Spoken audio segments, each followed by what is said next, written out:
Vamos a tocar el tema de incisiones corneales, incisiones en la cirugía de facomulsificación.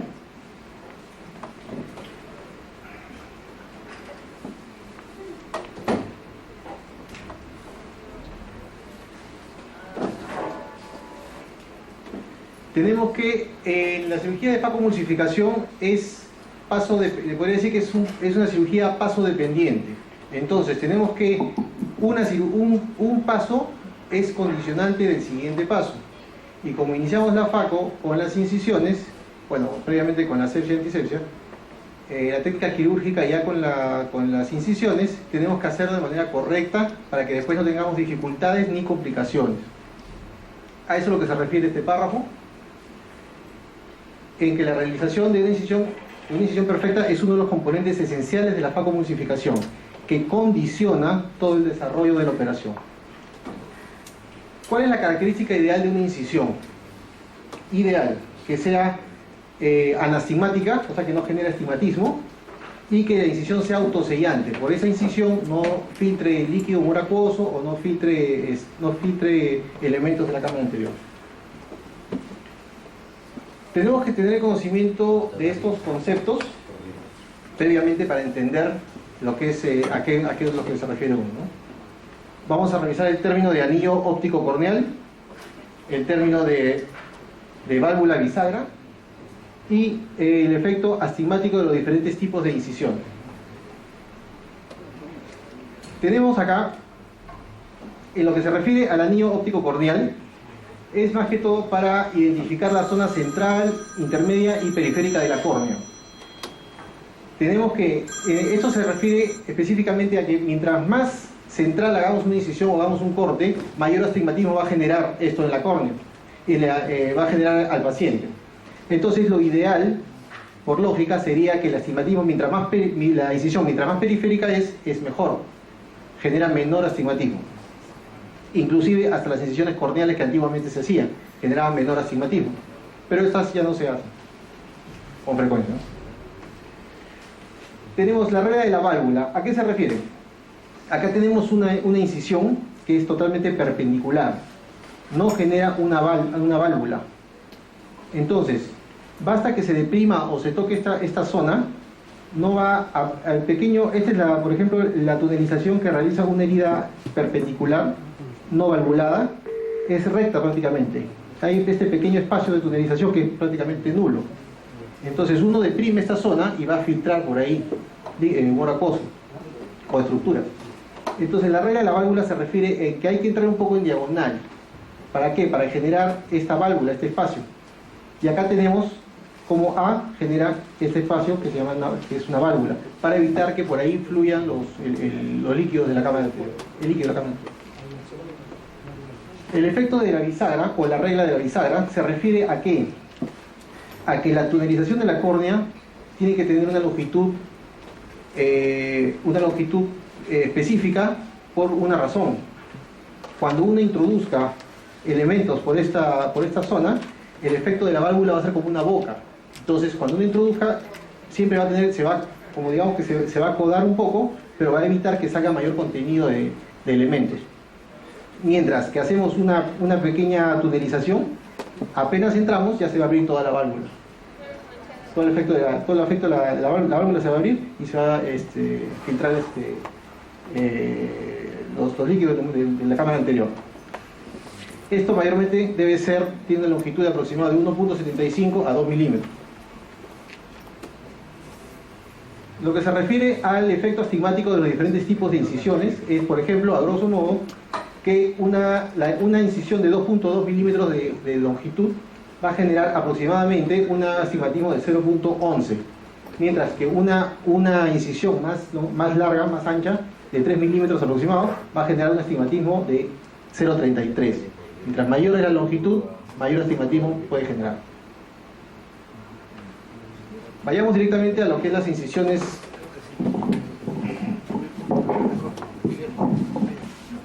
Vayamos a lo que son el tema ya de las incisiones. Empezamos primero la cirugía con las incisiones auxiliares o las paracentesis. Se puede realizar una o dos incisiones. Esas pueden ser preferentemente de 3 a 9 horarias. ¿ok? Y se puede jugar un rango, depende si el paciente tiene, bueno, tiene un poco de pterygium, o depende también, lo que yo recomiendo, si unos están empezando a hacer facomucificación, bueno, la mejor técnica que se recomienda para uno que está iniciando facomucificación es la técnica de stop and chop, porque ahí puede empezar a dominar el pedal, empezar a hacer el surco, a dominar la posición 1, 2, 3, y así va avanzando y le va a servir para los siguientes otros tipos de técnicas quirúrgicas. Entonces, en esos casos, si están iniciando con esa técnica de stop and chop y quieren chopear, es ideal o es mejor, o bueno, por lo menos yo lo recomiendo, o lo recomendamos en el hospital, que sea no a las 3 el del lado izquierdo, el del lado del ayudante, sino por donde va a entrar el chopper, que sea un poco más a las 2 horarias, cosa que puede entrar el chopper y facilita el corte, cuando uno sujeta el resto, el corte lo puede cortar de manera más longitudinal. Este paso de las incisiones auxiliares es previo a la incisión principal. Acá tenemos distintos tipos de cuchillas que se utilizan para las incisiones auxiliares. Antes teníamos se utilizaba mucho la cuchilla de 15 grados, que también se utiliza ahora, pero tenemos otros tipos de cuchillas que vienen ya acodadas y facilitan el ingreso a cámara anterior y la posición para que el cirujano no tenga tanto incomodidad, por ejemplo, en la zona nasal, para poder hacer la incisión.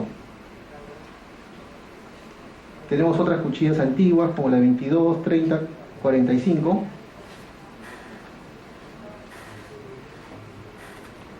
¿De qué nos sirve la incisión auxiliar o los puertos laterales? Nos sirve para poder ingresar por ahí la anestesia intracameral en caso de que se haga cirugía con anestesia tópica, por ejemplo. Ingresar dilatadores, ingresar mióticos en la cámara anterior, para ingresar lo de la tinción, por ejemplo el azuletripán, ingresar el viscoelástico, y por ahí se puede introducir un segundo instrumento, por ejemplo manipuladores o choppers o picadores. Si uno hace doble puerto, por ahí le facilita la introducción de las cánulas de irrigación por un lado y aspiración por el otro lado. Y también para los distintos fluidos que ya les mencioné.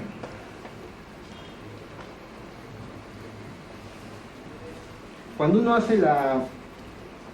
uno realiza el puerto, por ejemplo empieza por el lado de las 9 horarias, tiene que tener un soporte o una pequeña contrapresión del lado opuesto, exactamente 180 grados. Muchos residentes cuando veo que están empezando, sujetan por ejemplo a las 12 horarias y quieren hacer su corte acá. Y cuando hacen eso, el ojo empieza a rotar, porque no tiene buena estabilidad. Entonces es recomendable hacer una pequeña contrapresión o sujeción sobre el lado opuesto, 180 grados. Se puede utilizar una microesponja para no dañar la conjuntiva. Se puede utilizar el punto 12 para sujetarlo bien, pero el punto 12 a veces lesiona la conjuntiva, lesiona vasitos y puede generar una hemorragia subconjuntival pequeña, ¿no? Este es el anillo de Thornton, el cual también es un instrumento para sujetar el ojo y por el cual le hace una contrapresión con una distribución de la fuerza sobre una mayor superficie. Entonces evita que haga una contrapresión más puntual sobre este lado. Acá tenemos un ejemplo.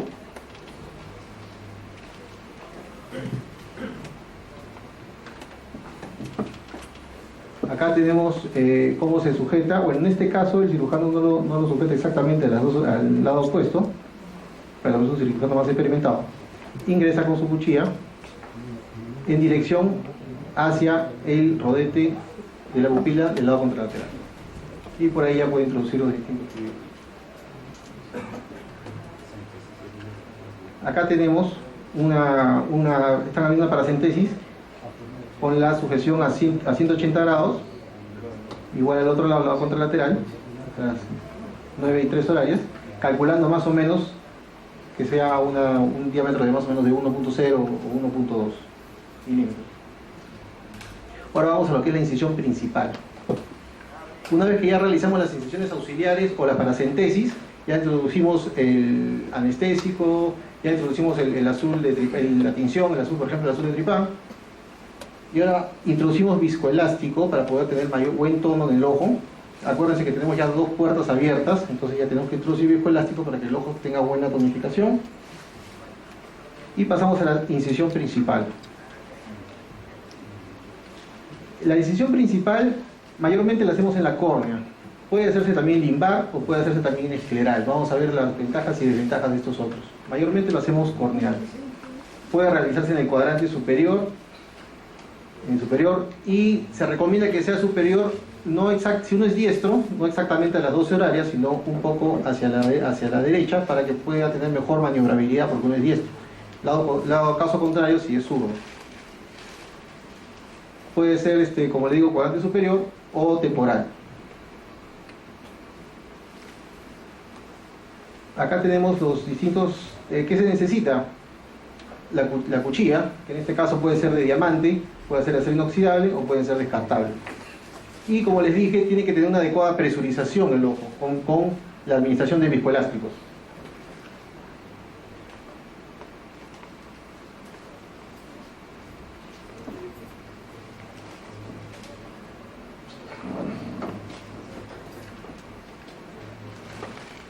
Acá tenemos la incisión principal, las características. De la incisión debe ser en etapas. Ahora le vamos a explicar cómo son las etapas. Debe ser valvulada por el efecto que ya les expliqué. Y debe ser, lo ideal es que sea autosellante. Acá tenemos cómo se ingresa primero. Se ingresa hacia la córnea. Una vez que llega, acá tenemos una marca más o menos, en algunas cuchilletas viene una marca de 2 milímetros. Entonces ingresa en el estroma y una vez que llega a la marca de 2 milímetros uno hace una desviación de la cuchilla hacia abajo y introduce la cuchilla para entrar a la cámara anterior.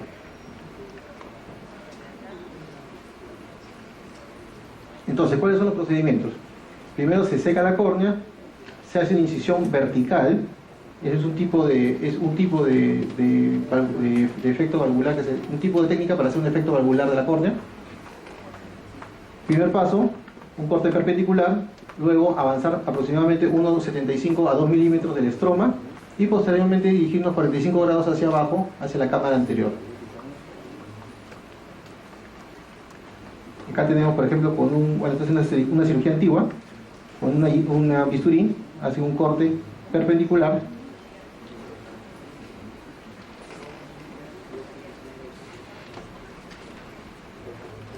Posteriormente se introduce la cuchilleta. Esta es una cuchilleta de más o menos 3.2 o 6 ancha.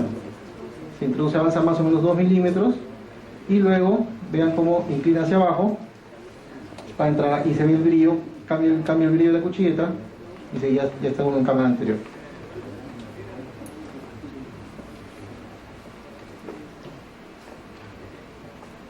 Acá tenemos más de lo mismo. Esta es una contrapresión al lado opuesto. No necesariamente se hacen en 3 pasos, se puede hacer directo, avanzando en el estroma cuando la cuchilla es un poco más delgada, llega a la marca, se inclina hacia abajo y entra a cámara anterior. Miren el brillo cómo cambia y entra a cámara anterior.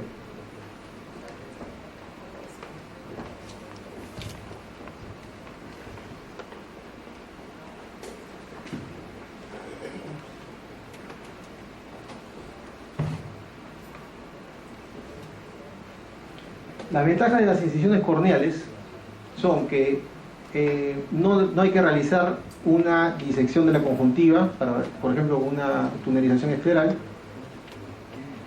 No causa hemorragia porque no estamos tocando la conjuntiva ni sus vasos. Es más fácil, tiene un acceso más fácil para hacer la cápsulorrhoexis, tenemos menos distancias a la cápsula. La facomulsificación es más cómoda, es más rápida, produce poca irritación en el postoperatorio y también menor tiempo operatorio porque no se está tunelizando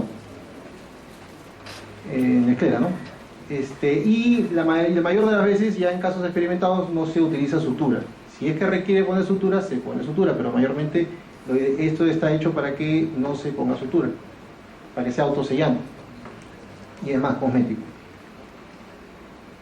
Las desventajas, como siempre hay, es que a veces se altera la estabilidad, no siempre es perfecta.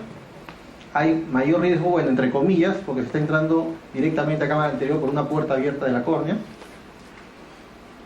Se pueden formar pliegues corneales por la manipulación de la zona. Y en caso de que eso no se complique, como es una herida corneal, es más difícil de que se pueda convertir a una extracapsular o una mini, porque habría que hacer ya otra incisión más atrás y ponerle un punto previamente. Sobre las incisiones limbares no se utilizan mucho. Es bueno para la época para el momento de transición, porque te da es más rígido para poder trabajar. Facilita la conversión porque estás prácticamente ya en el limbo. Genera mayor astigmatismo esta incisión limbar. La estabilización de la cicatrización es más lenta, mayor tendencia a ir contra la regla y es más fácil de manipular. Bueno, lo que sí es más fácil de manipular con las suturas porque es más duro, ¿no? Las incisiones esclerales, se tiene que hacer un túnel escleral. Acá tenemos los pasos, un corte, luego se tuneliza con una crecen y posteriormente con una cuchilla en punta se ingresa a cámara anterior. Como se diseca, hay mayor tiempo en la cicatrización, ocasiona disconfort al paciente, ocasiona irritación y alteración de la película lagrimal. En conclusión, tenemos que la incisión tunelizada permite realizar la facomulsificación en condiciones óptimas de seguridad, con el efecto valvular y de cierre, y el autosellado. El hecho de realizarla en forma reglada reduce su repercusión astigmatogénica e inflamatoria. La arquitectura mantiene el equilibrio de las presiones durante la abertura y después. Y la sutura se convierte en una etapa, como una opción, más que una regla. Listo, muchísimas gracias.